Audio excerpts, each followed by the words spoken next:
Hey Gluttoniers, I'm Becca. And I'm Gretchen. And it has been a while, but we are back on a quest. Yeah.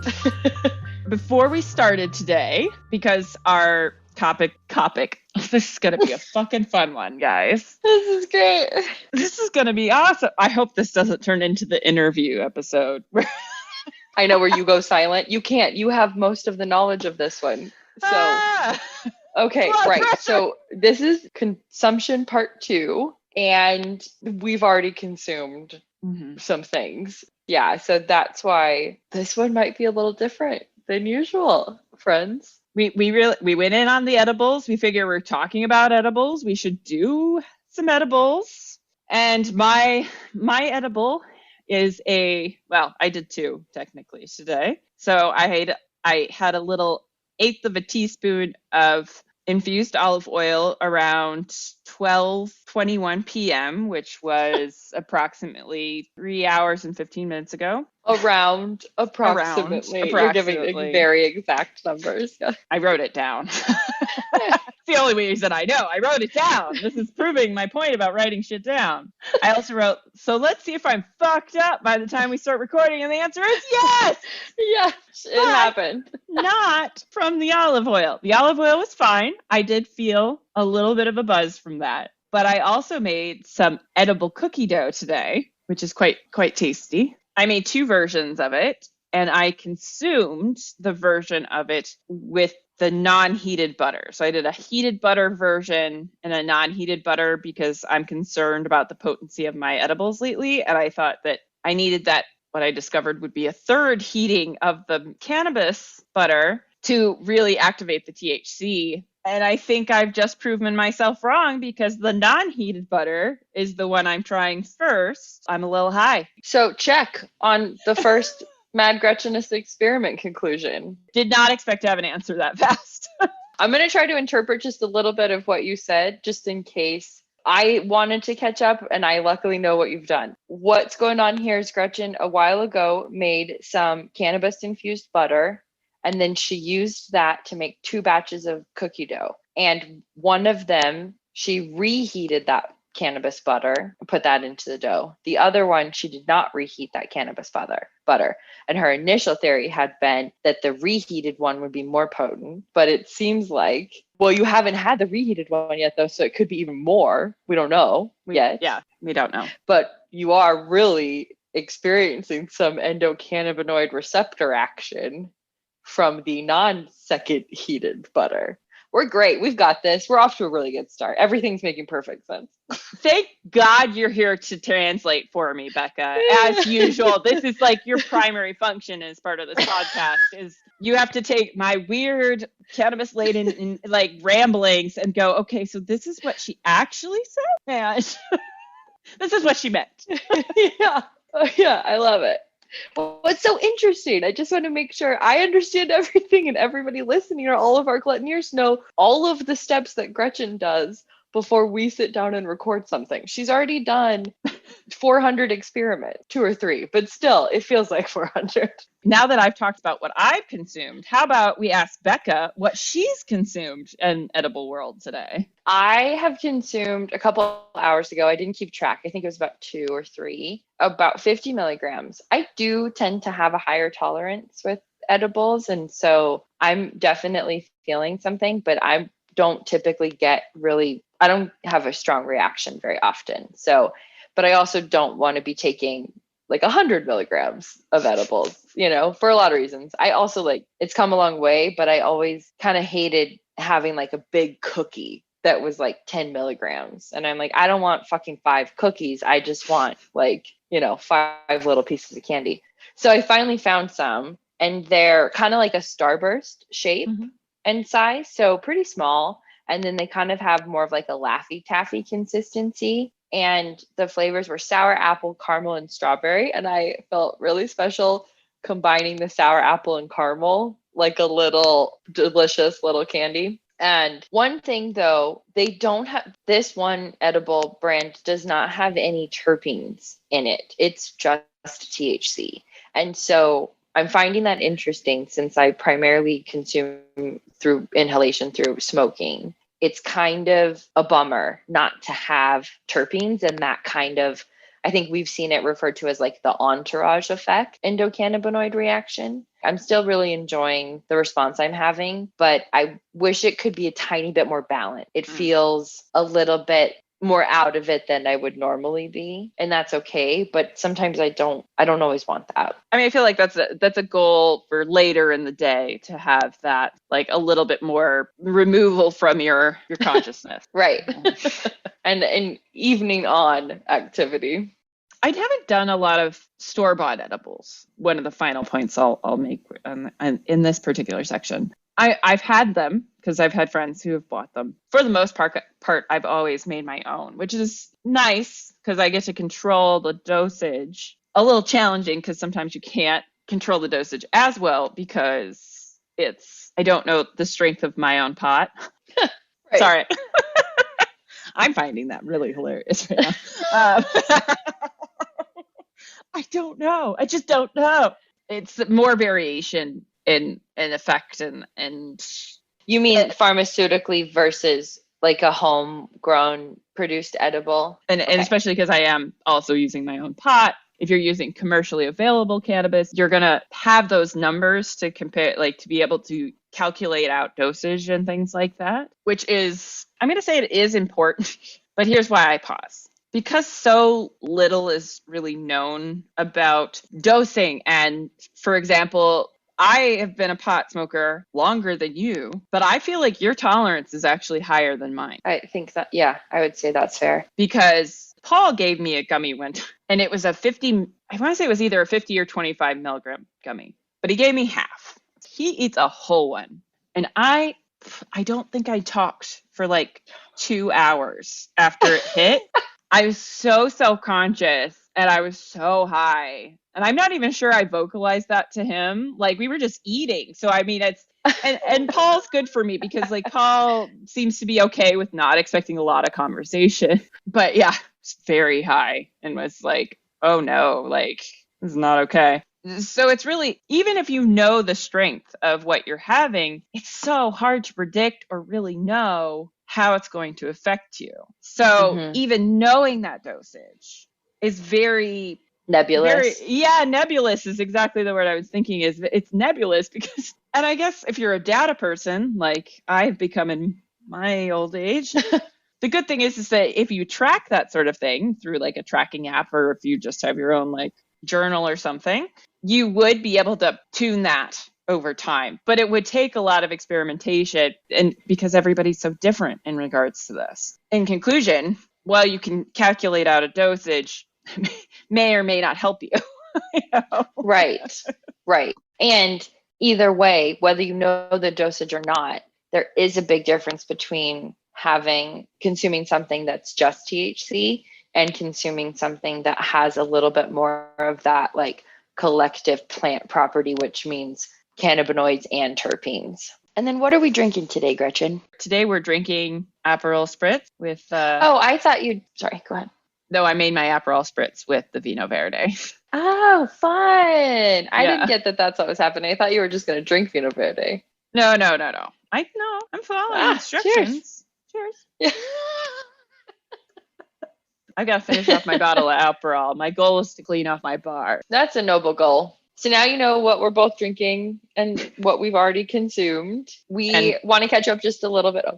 I was going to say, and a few other things that you may not have needed to know right now, but we told you anyway. Yep, but they were clearly on our minds enough to say it out loud. Related. Absolutely. Now that we've shared a little bit more about what we're enjoying, we hope you also pick up something to enjoy or have been already as we kick off our consumption part 2. Gretchen, can you give us a musical version of consumption part 2?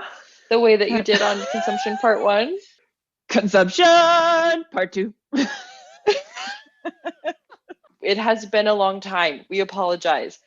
We had a lot of other stuff going on, and we were like, I guess we should actually finish up our consumption series, which part 1 was, to remind you again real quick, was about inhalation, and in particular smoking and vaporizing. So we talked a little bit about how endocannabinoid systems respond to both of those. And now in part 2, we're really going to get into ingestion through eating, drinking, and pills.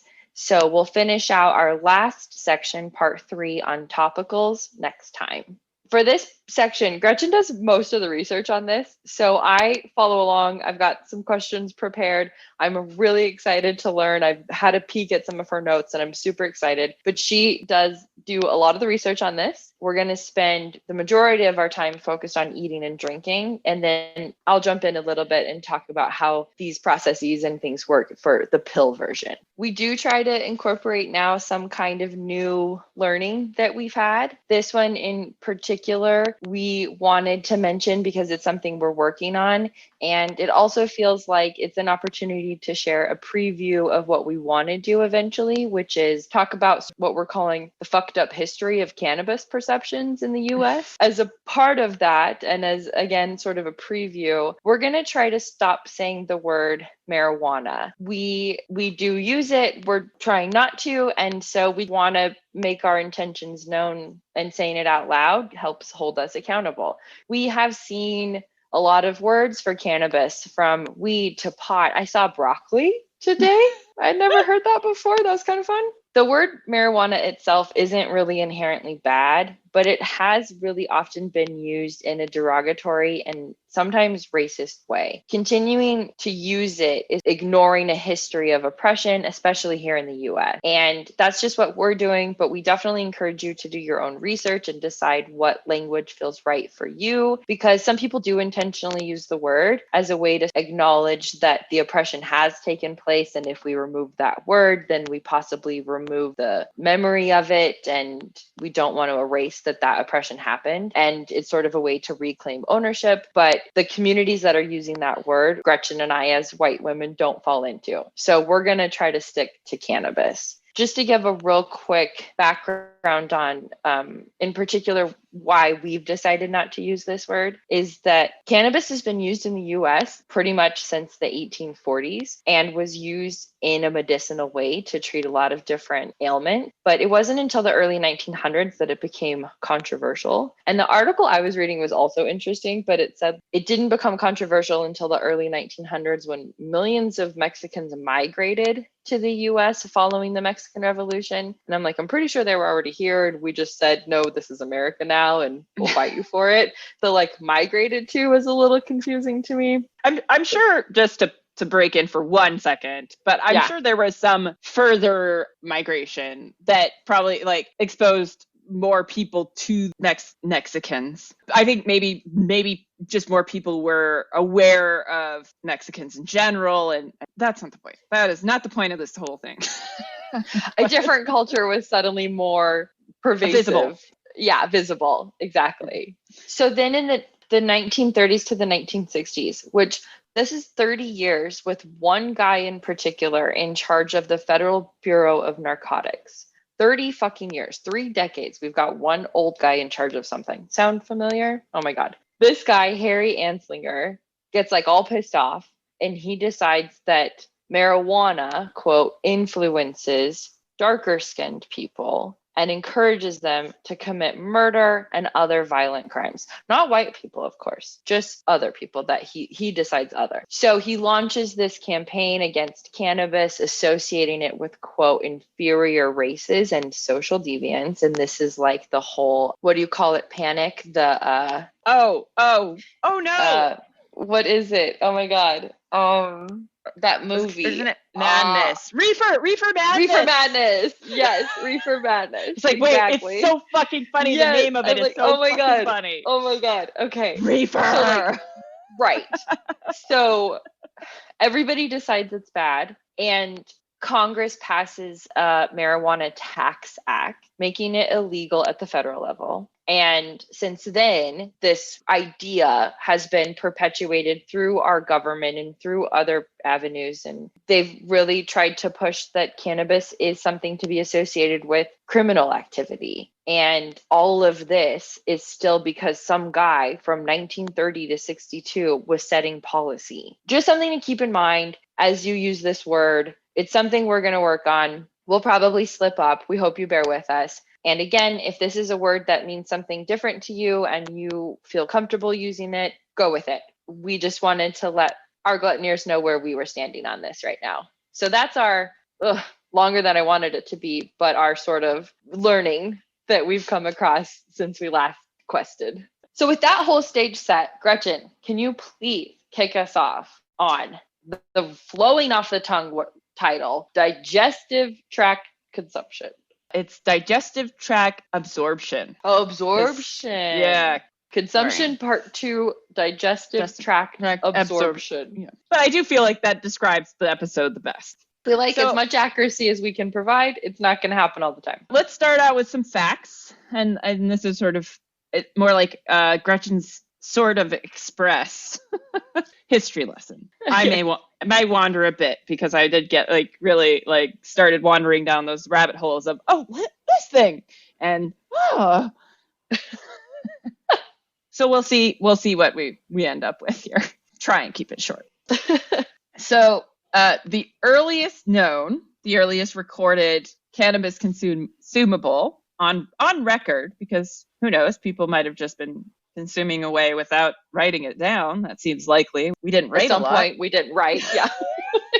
In the scheme of things, we've been writing fairly recently. So as far back as 2000 BC, there's a preparation from India called Bhang, spelled Bhang. And I did Google the pronunciation this time. Go me. I've done the homework. And I initially thought this was the name of the yogurt drink, but upon a little bit further research, it's actually the paste that's made from the cannabis leaf. So we do, per our discussion on the plant a while ago, we do know that would be a lower level of THC if you're making a paste out of the leaves. So, you're not going to, it's not quite the same as edibles today once you start thinking about it, but then taking that paste and they will use it for the most part, it's mostly used in these Bhang shops that they make these yogurt drinks. Now, it's also used for you can mix it with ghee and turn it into little tablets and just eat that. So it's kind of like one of the first forms of cannabis pills, but it's typically used more during Holi, and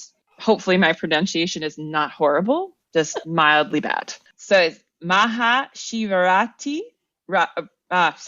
Shivaratri. So it's more of a special time of year type thing, but available all year. From what I read, I think this is still a thing. Not 100% sure. Seems to still be in use and still quite popular. That's our oldest consumable cannabis preparation. And then in the 11th century, this cannabis jam, I didn't look up the pronunciation of this. I'm going to say Majun.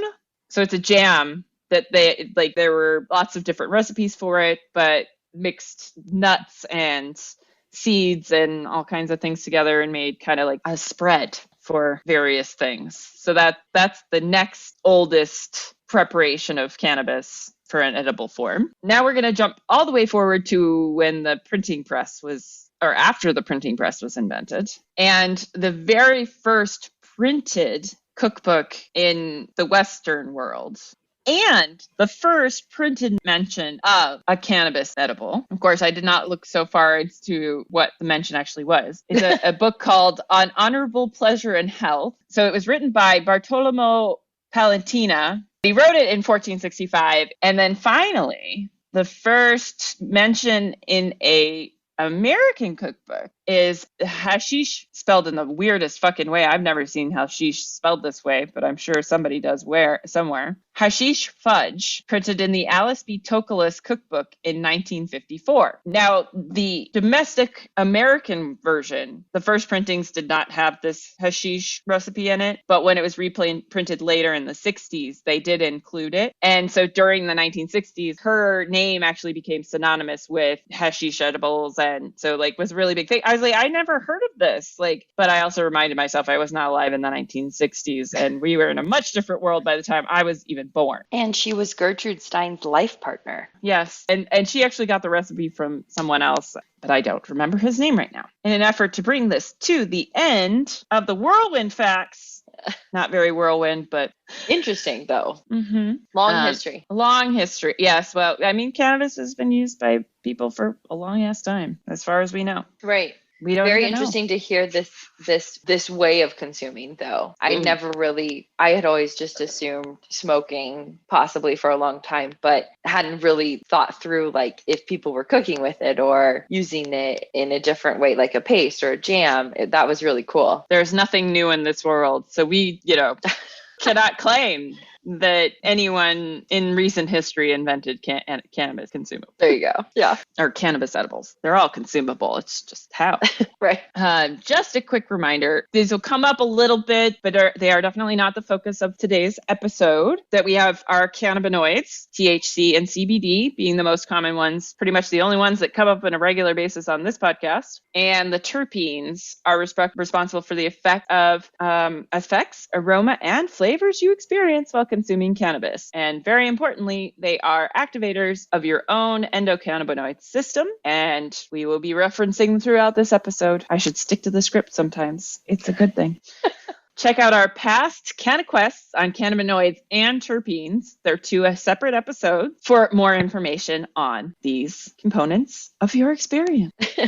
And another quick reminder is that the medical benefits of THC are thought to provide relief from chronic pain and can often replace the sensation of a muscle relaxant and can help with decreasing aches and tremors. It's also thought to be helpful for managing nausea, weight loss, improving sleep, and combating the symptoms of PTSD, which is very interesting. So let's move into I have a couple of questions about eating and drinking and consuming edibles or consuming cannabis this way. So what exactly are we talking about here when we say an edible or a drink? What does that look like to a consumer like myself? I think most of the time when people think edibles, they go brownies, pot brownies. And this is due to Alice's recipe. That's why pot brownies are so popular. Wow. Interesting side note. I actually read the recipe, one of those old timey recipes where it's a fucking paragraph and it's fucking weird. And there's almost no real like serving size or like ingredient amount. Yeah. No, none whatsoever. No.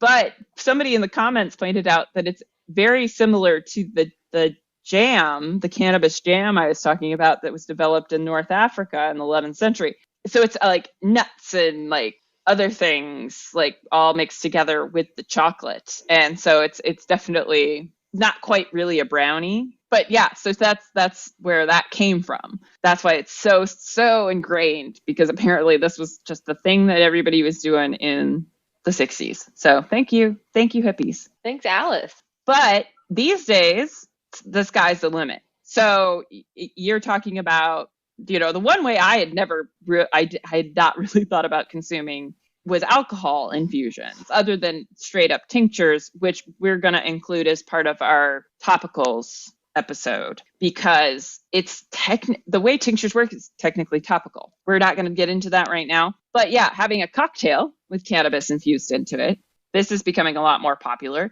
There's also just beverages you can buy with alcohol, without alcohol, and all kinds of edible things. So from like Becca's candy or a cookie or the pasta I made a few weeks ago, the edible market has really, really opened up. And I'm really curious to find out more about the pill forms, because that's not something I've interacted with a lot. I was kind of looking at some menus the other day to sort of see what was out there, but it's just not something I thought about. And then who would you say benefits from consuming cannabis this way? I think anyone can, but if I have to pick a group of people, the fact that cannabises are processed more through your whole body, you're going to find people that experience chronic pain or have something that's more body involved will probably get more advantage out of an edible than somebody that's maybe just trying to deal with anxiety and that sort of thing. Because that slow roll up to the high could not work real well with, like, I would say anxiety in particular. But so that would be the people that would most benefit. But once we get into some of just the general benefits of eating it, I feel like people will be like, I really should be eating my pot. So I think everyone. The simple answer is Everyone, right? everyone. Everyone can, and if you're looking for some specific things, this can provide a real outlet for you. Why would you say this is more or less effective than smoking or topicals? The real advantage to the topicals and the smoking is that it's faster. But with that faster experience, it also goes away much quicker. Like you don't get as much into your system. If you're looking for slightly more medicine efficiency, eating it is going to give you that longer lead up, but it's going to last a lot longer in your system. I wonder if that has to do with like digesting as well. Like you're just digesting in like little bits, like it's a longer infusion time. Along those lines of more or less effective, what would you say are just like straight up pros of this kind of consumption? You're not smoking, which is, if you talk to my doctor especially, she's very against the smoking part of it. And most people at this point have accepted that any smoke is smoke. It's not really good for your lungs. It doesn't matter that it is not a cigarette. You're sucking particulate matter into your lungs on purpose. Now, part of this is also that when you eat an edible, you get 35% of the available THC versus if you're smoking it, and this is the same numbers I've seen for topicals, you're getting a 15% absorption rate. So of the 100% available THC and CBD, you're getting 15% when you smoke it and 35% from an edible. So it's a huge difference. Real quick, you said it's a different THC level absorption. Is it just THC and CBD, or is it also terpenes too? Is it the same absorption rate for both, or was that primarily focused on THC absorption? I didn't see anything about terpenes. Okay. Like nothing about terpenes when I was doing any of this research for the consumable stuff. Well, we don't know. I mean, we know how our body responds to terpenes, but we still don't know a lot about what the activation is of terpenes with our system, right? Right. This is probably just one of those times where the fact that we haven't had legal cannabis for legal studies until very recently. You get that higher absorption rate. You get a longer lasting high from the cannabis, from edibles versus topical and smoking. You only have maybe 3 hours because it metabolizes much faster. Sorry, how long does it last with edibles? Anywhere from 3 to 12 hours. It depends on a lot of factors because you've got liver function, if you've eaten anything. So like if it's being digested with a bunch of other stuff. If you're hydrated. If you're dehydrated, your body's not working as efficiently. Now for pills, medical cannabis patients sometimes opt for pills because they can provide a potent dose with long-lasting effects. I guess you would really know better than I would because you did the actual pill research, but I assuming that they're using much more concentrated forms. Because we all know that cannabis stays in your system for like 3 weeks. That's why they're like, if you're going to take a drug test, it'll show up for 3 weeks after you've had a dose. Those things are staying in your body, and you got your medicinal benefits that can last anywhere from 12 to 24 hours. Because after 24 hours, your body's not digesting. At some point, we'll have to get into like, how does cannabis get out of your body? Because I did come across a few articles with like where I was trying to get some of that more medical stuff of like being able to explain like the journey through the body. So it did mention the elimination methods. And so those are a lot of the positive things that you can get, or sort of positive reactions and responses. And along those lines, what is really beneficial about using an edible / drinking / pills. Some of the negative things though, or some of the cons are that, like we've mentioned, it can take a while. Sometimes when you are ready to just be relaxed or deal with some anxiety or go to sleep or what have you, it can take a while. And so that can be a little bit challenging. Gretchen, you put this note on here that CBD can degrade some in the digestive tract. Yeah, I came across that, and specifically, and it was interesting because it did say that it was more specifically than THC. And I'm not sure if it's not just because you have a much higher THC level to CBD level in the first place. If you're losing any, you're probably losing pretty much all of it. Sure. So they said that there's just, for some reason, when it enters the digestive tract, it degrades much faster than the THC. I didn't find a real good explanation on why, but that's good to know, especially if you're doing something where you want that high CBD, that you need to be probably taking a fairly high dose of a CBD something to make sure you're getting the benefits through your digestive tract. Otherwise, you might want to go for some other form of CBD for efficiency's sake.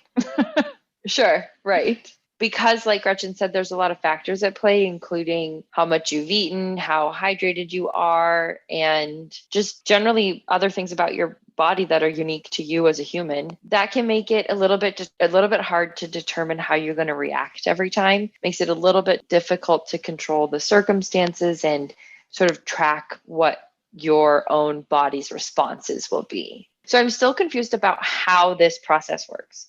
How do we actually go from cannabis plant flower to all the things we're talking about now? Oh man, do you really want to get into that right now? We have to. And I'm so excited to hear about this. How do we get our flower into into a edible thing? We're going to do, first step is you have your plant material. You need to decarboxylate it. That's heating it. There's lots of different methods, but you got to get it heated up to activate the THC. So that's your number one step. Then from there, and we're focusing exclusively on oil and alcohol infusions today because they work sort of similarly. And this has to do with the molecules. So THC is a non-polar molecule. Why it doesn't bind with water is that water is all about being polar. It does not like anything that is not polar. They don't bind well together? Right. Or at all. They don't like each other. At all. Yeah. Get away from me. It's like, don't even bother coming over here with that crap. Like, I'm not going to get in with it. It's not happening. When you see it come across like a water product that has cannabis or, they're always usually infusing some sort of oil base into that or some pure like extract. It's not really together. Got it. Both alcohol and oil are also nonpolar. So that's why you can use those things to carry THC because it's actually like, oh, we can all hang out together. This is cool. Like basically it's like the THC goes, oh, all right. Like you're kind of fun. Like we're hanging out together. We're getting to know each other. I'm going to go with you guys. This is great. I'm going to leave this plant material behind, go over here and hang out with this oil, hang out with this alcohol. So, but water, get the fuck away from me. Yeah, water's like, get the fuck out of here. I am no fun. I don't want anything to do with the fun. I did come across an ethanol extraction article that was talking about why ethanol is so good at this. It was going, because it'll like make everything neutral and like remove all the aromatics. And so I was like, well, that's sort of doesn't make sense for all the stuff that we've kind of been researching so far. Although I do think we've probably got a little bit of hippy-dippy bias where we're like, we want the whole plant and the whole like right may not be a totally scientific thing because we just don't have the data on that. Does that make sense? I think so. It also makes me think of when you're saying that it sort of neutralizes fragrances and aromas and stuff. It feels to me like that's beneficial if you're using it medicinally because maybe you're extra sensitive to certain flavors and smells and stuff. And so the removal of that could be really beneficial. But for you and I who want to experience all of it, it feels like they're removing something from us. Right, exactly. That's why, like, I'm actually a little bit, after I read that article, I was like, I'm a little wary of like vape pens and stuff now where, they don't ever, I always want them to work really well. But yeah, so I wonder if maybe that has something to do with why, to me, I always want to like a vape pen because of the convenience and the ease and, lack of maybe identifiable smell, which I hadn't really thought about, is that it doesn't come across as being as cannabis-y as flower. Cannabis-y. Yeah. Very scientific term. That just occurred to me that might be why I don't enjoy a vape pen quite as much as I enjoy smoking flower, and why I think maybe some of the industrial produced edibles that I've had maybe don't quite hit for me, is that maybe I need that entourage effect from terpenes. But again, you had brought this up before we started recording. All of what I've read was specific to cannabinoids and nothing talked about terpene. I think I might have to do a little more research about like how you extract terpenes. Well, I think because you and I have spent the majority of our cannabis consumption careers as flower consumers, we are still learning more and more about other types of consumption ourselves. It's really interesting because I never even paid attention to terpene until last year when we started talking about it. Yeah. So that it's also a newer thing that people are considering in the cannabis world. Just probably not enough research on it yet to know that. And it makes it complicated for us as people who are looking to it as medicine, because like you said, like sometimes there's a convenience with vape pens, but maybe we're missing something from not having the terpenes. And sometimes we need the edibles for other reasons. And in the same way, like maybe those pharmaceutical edibles don't have terpene. I find it so interesting, this journey we're on of not only discovering how our own bodies are responding, but also just trying to get more and more knowledge about the super many facets of a cannabis plant and the way we respond to it. All super interesting. I was like, damn, I didn't know how much I didn't know. Like, I thought I had a decent handle on the whole cannabis edible thing. And I was like, fuck, I don't know shit. Right? I know. I'm learning as we go, even right now. Can you tell me, like, step by step how you would do this, though? Like, when you're making a butter, what does that look like? Okay, so I'll tell you my exact process, because if you use the internet or have multiple edible cookbooks like I do, you're going to have lots of options. I think my preferred method, now this has also changed due to my discovery of the magical butter machine a few years ago. I will promo without any sort of compensation, but we'll take it one day, maybe. Hello, magic butter machine people. Hi, magic butter machine people. I love your product. Let's help each other. Let's have a little endocannabinoid system reaction cohesion together. Yes. I've gotten really fancy in the last year. I bought the magical butter decarbox.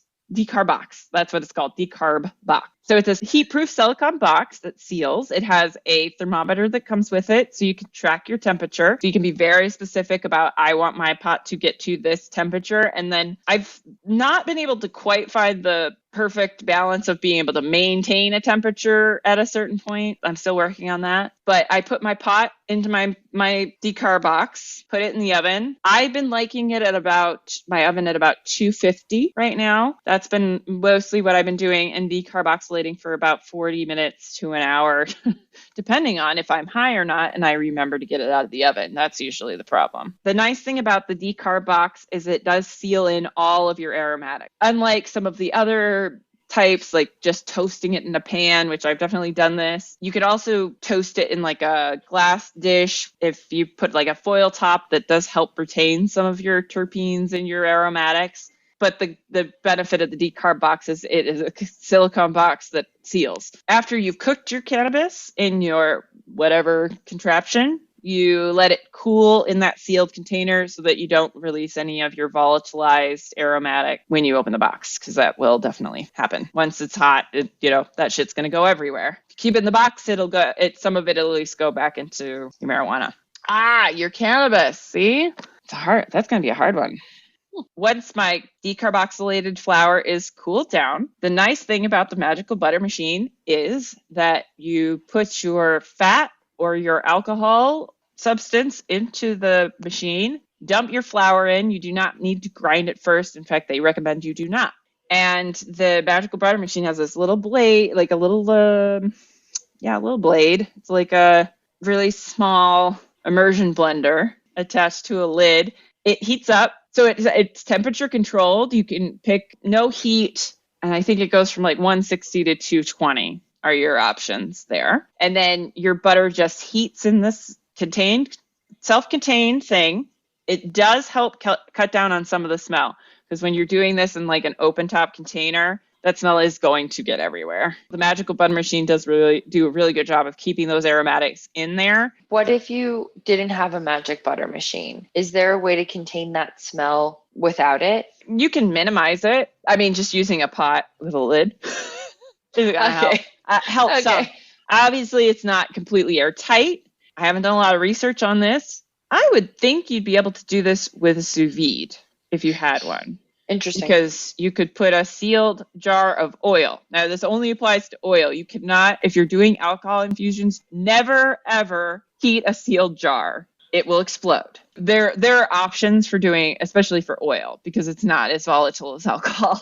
Right. Alcohol is a little more tricky, but definitely not out of the realm of possibility. So, yes, you can probably make butter. And yeah, it'll be hard to keep the smell out without. Got it. Some kind of dedicated machine.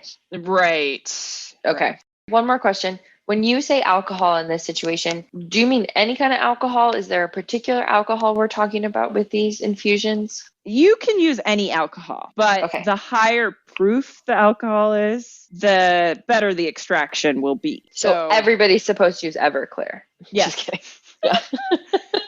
But depending on where you live, you may not be able to find it. I had come across this in an article, and I guess I had not realized this guy's name is Warren Bobrow. I thought it was Warren Barrow. Yeah. Like, is that a typo on their part? But they wrote it multiple times. I guess I never noticed that was actually a B, not an R in the middle there. So he wrote a book. He's written several different books. This is his cannabis cocktails, mocktails, and tonics book. Now, why was I recommending this? I had asked what alcohol is. What kind of alcohol it is a preferred method, or what you mean when you say alcohol. Okay. Thank you. So he does a really good job. He also does really well with the descriptions of his infusions and keeping those doses at the right level so that you're not going to get yourself real fucked up off of one cocktail. Backfire. So he's like basically any kind of alcohol will work. Just, the higher the proof, the better, the more extraction you're going to be able to get. Because do I need to explain alcohol proofs? No. Thank you. It's not going to absorb. Yes, it will. Yes, it will. It's alcohol. You always can absorb alcohol.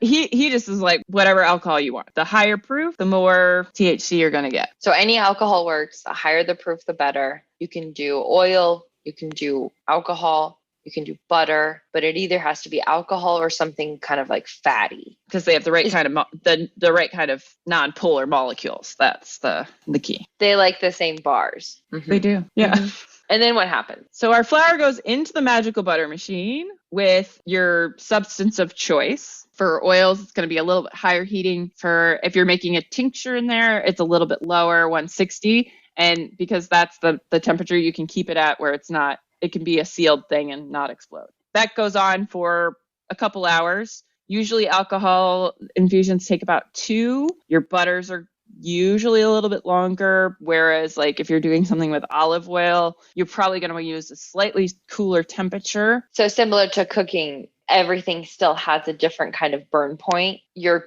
still paying attention to what that level is. So regardless of if you're doing it in a magic butter machine, this stage, temperature control is kind of important. Yes. So after that 4 hours or 2 hours or however long, once your magical butter machine tells you it's done, you remove your flour and oil mixture. We'll just say oil for simplicity. And you're going to strain that out, preferably through a pretty fine strainer. So you're not going to get any plant material in the actual butter itself, just the THC. And then your butter.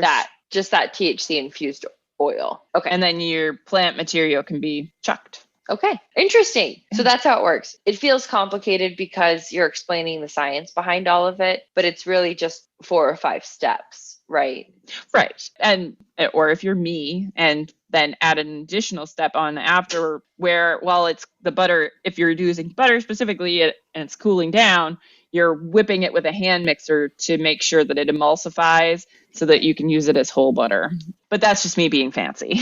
That's exactly why we call you the Mad Gretcheness. Mm-hmm. And it's why I get so excited to do these CannaQuests with you, because you've tried so many things already. And I love hearing your experiences. I have to say, the magical butter machine has really changed my butter making experience. Like, I didn't used to do it as often, but now that I have a machine that really helps with that. Yeah, it's great. It sounds pretty impressive. And you can use your butter at any time. I mean, typically what I do is I make large batches and then put those in the freezer. And so that way I have kind of a supply that I can draw from for a few months. And then once I run low, I can do some more. It also depends on like my flour supply.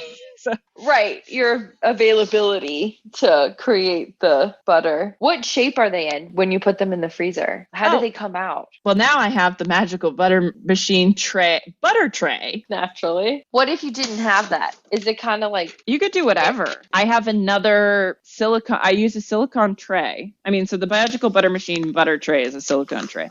I mean, you could use ice cube trays, but with silicone because it's flexible and your butter is going to be hard, you're going to get a lot better results with something flexible. That's how I handle my butter. But then, so I did olive oil. So real quick, so with the butter, you essentially just pour it into whatever mold you have. If you have a mold, ideally it's silicone. Or you can measure it out any other way. I mean, you put it in jars or whatever. It's entirely up to you. Because I definitely used to store it in like jars and just have jars of it in the freezer.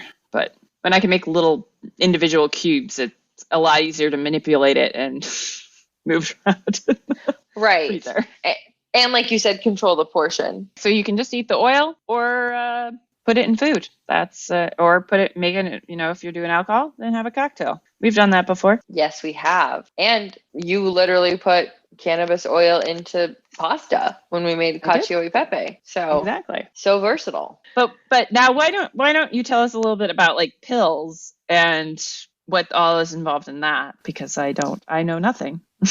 Ditto. I knew nothing before this. I know a little bit more now. I obviously am not an expert, but I will tell you that there's basically two types of pills. And this is not going to be a surprise, but it's natural versus synthetic. Similar to what we're talking about with creating edibles at home with your own flour versus pharmaceutically produced edibles. So there are two real distinct types. And with natural pills, it's very similar to what you've been talking about. You decarb your flour, and then you can literally put that decarbed flour right into a capsule, or you can infuse it and put that into a capsule.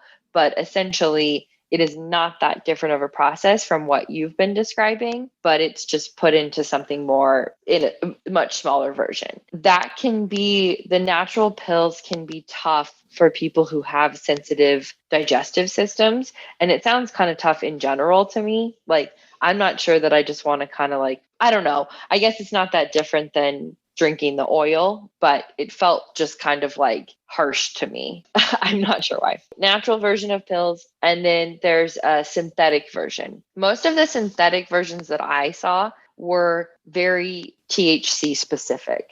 So again, kind of what we've been talking about with some of the pharmaceutically produced edibles, it's what I saw was kind of along the same line. And there's two real varieties of these. One is called Nabilone. I don't know if I'm saying that right either. And the other one is dronabinol. Obviously, these are hard to say because they're synthetically produced. Marinol is like a branded version of these. So I would say it's like Advil or something. Okay. So this is really used to treat like very specific things like side effects from AIDS and cancer. And synthetic pills like this Advil, Marinol, do evoke similar endocannabinoid responses in people, but they don't actually contain THC. So it's totally synthetic. Literal THC tablets are technically illegal, and synthetic drugs like this Marinol are not. And even those are FDA approved for medicinal purposes. So the natural version is illegal, but the pharmaceutically produced one is not.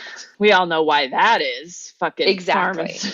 Pharmaceutical companies. Exactly. If you do have really concentrated versions of THC or medicinally created THC, it's really helpful for very specific medicinal purposes that have to do a lot with sort of not just anxiety and not just pain, but a very specific pain, AIDS, cancer, like very specific side effects. So these have clearly been engineered for purposes. Mm-hmm. But it's still so curious, like we've said, that this like natural version, which could probably also help with those things, maybe not as targeted, but that natural version is not legal. So it's hard to talk about cannabis and not get, quote, political, because everything is woven into it. It's been politicized for so long in such a crazy way that, it's pretty impossible. Why is that bad, but this is okay? And they're the same thing. So I hadn't heard this before, but my research said that these kind of cannabis pills are often referred to as pot pills or cannabis capsules. I mean, I'm sure they are. That sounded so like stupid to me. It sounded like some like old person being like, I know what that's called, but maybe I'm the old person saying it. Those are just descriptors, really. They're not. Right. Exactly. It's not like, that's what it's called. That's what it is. Right. Commonly referred to as apples. No, that's right. That's an apple. Yeah. Precisely. So that's a little bit about the pill side. The process is similar, and then it's broken down in two different ways. I obviously have no fucking idea how the like pharmaceutically produced ones are created. But my snotty answer to that is chemicals and shit. Chemicals and shit. Exactly. And then chemicals and shit happen. Now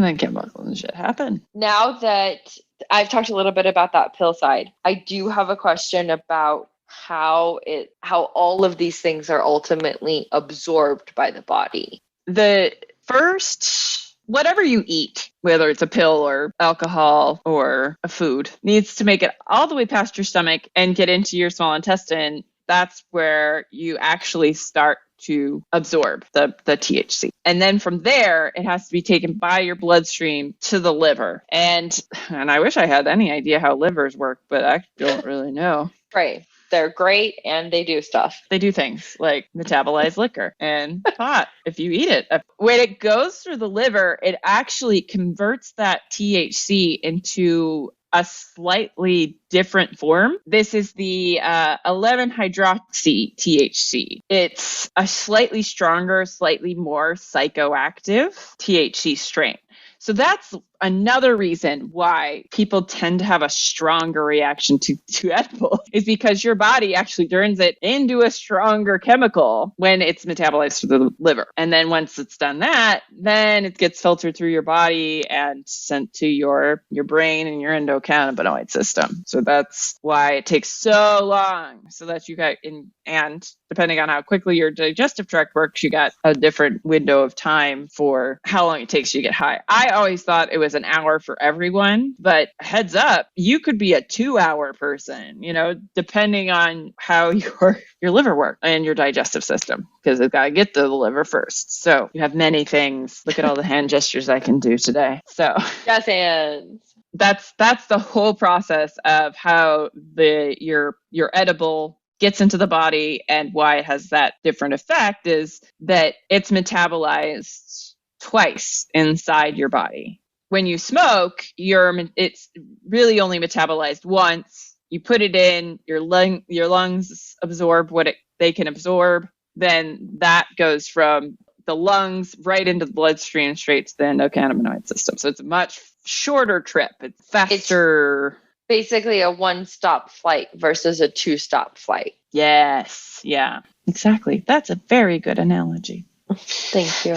So that pretty much answers your question, right? Like on I think so. Got to be digested by the natural digestive process through the small intestines, and then get to the liver through the bloodstream, and then get to the receptors in our endocannabinoid system. I think that's super interesting too, because when you compare it to pills, there are kind of two types of release capsules. And one is called immediate release, and it works identical to the process you're talking about. So the cannabinoids into the system, absorbed through the stomach, and the liver metabolizes it into the compound you were talking about, 11-hydroxy THC. Mm-hmm. And because of this, it can have longer and a more sedating effect than THC. So like Gretchen said, it can amplify that cannabinoid. And then you have the time release capsules, which do follow the same route, obviously, because you're still swallowing a pill, but the effects are even more delayed or more drawn out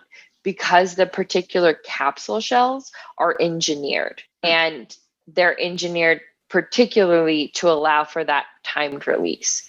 And so it protects the ingredients, neutralizes the stomach acid, and enables a slower release of the THC or the CBD into the bloodstream. I imagine if you're taking this medicinally, you get into a real routine of every 12 hours or something. It can really help manage pain. Oh, that totally makes sense to me, especially if it's something to do with pain. Like you want that dose to be going as long as possible. So, right, when it's regulated, you're managing it like perfectly, that when one's phasing out, you've already taken the next one to pick up. Because then you'd have a consistent level of medicine in your system, which would be way more likely to help your digestive tract. Those consistent levels really help manage pain. Or bingo. Yeah, that makes sense. And that way you're not doing a up and down and up and down and up and down.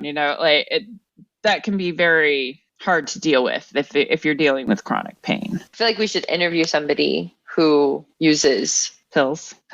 Yeah.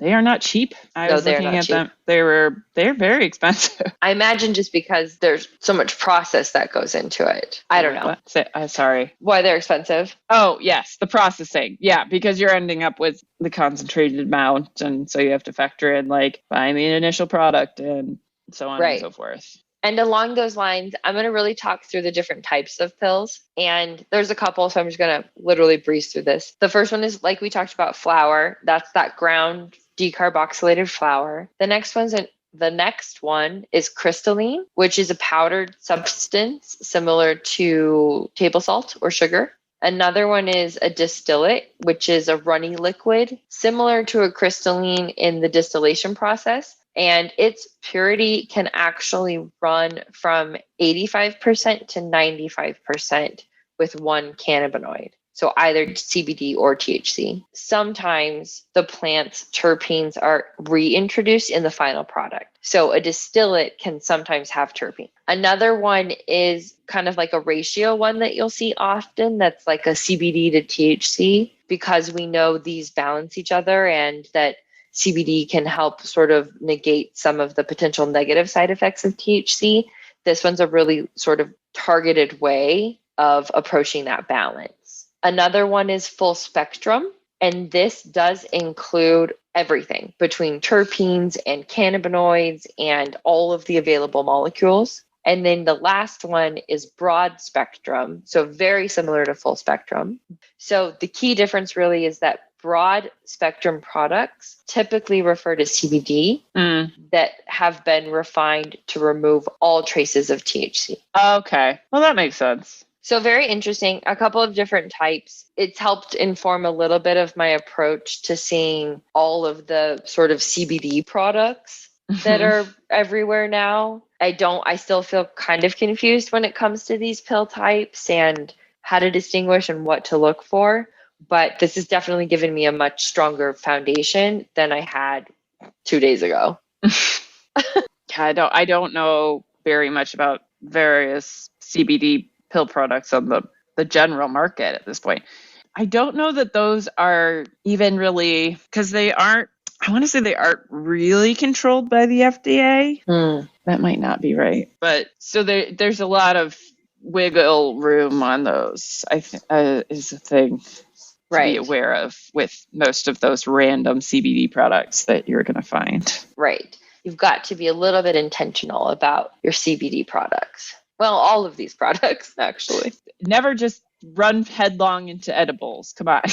It's time to sort of close it out. We've talked about a lot of things, including what we're even talking about, who benefits from it, how this process happens. And in the same way we closed out our first consumption part one, we also want to close out this one with what we're calling our pro tips, which is anytime we're talking about cannabis usage, we want to reinforce best practices of harm reduction. So if possible, always be in a safe space when you're consuming, whether that's alone or with people. Make sure it's people you trust. being fully hydrated and not on an empty stomach can make a real difference in how your body responds and can really help with consistency when you're tracking your body's reactions. I always say start with a really low dose. You can always have more. Very hard to go back the other way. CBD does seem to help mitigate the effects of the THC, balance it out. Take a shower. Just be careful you're not too high to stand up. As somebody who faints on occasion when they get too high, make sure you are careful about that. And eat something sweet and sugary, because usually when I faint when I'm high, it's because my blood sugar crashes.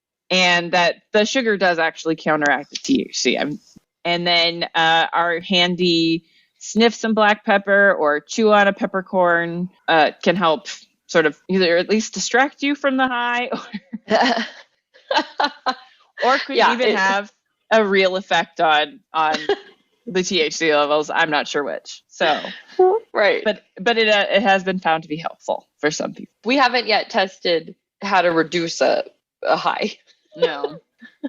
I don't think we're ever looking to not be high. Like, that's not exactly. We're getting high. We're getting high. So, right.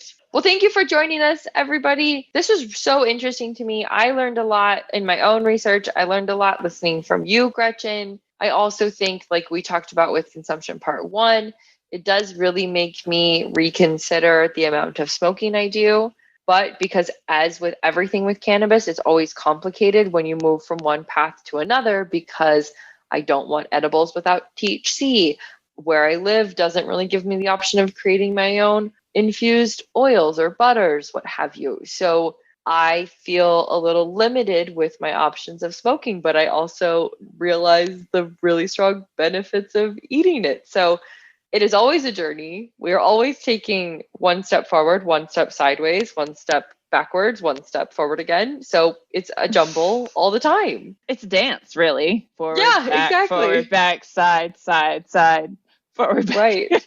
Exactly. We're all doing a line dance. It's always, yes, it's very educational. I am learning a lot, even though I was like, I'm such an expert, and I really have to slow my roll with thinking I know anything about this shit. So we really appreciate you all coming and listening to us talk about this, and hope you also learned some things. And you can find us at hightogluttony.com, where we'll put all the info and our resources from this episode. And then Instagram, Facebook, and YouTube are other places you can find us. And we hope you enjoyed. Yeah, thanks for joining us. Off we go, gluttoneers! I forgot to say gluttony. We almost did it, though. It was really good until you That was good. I know.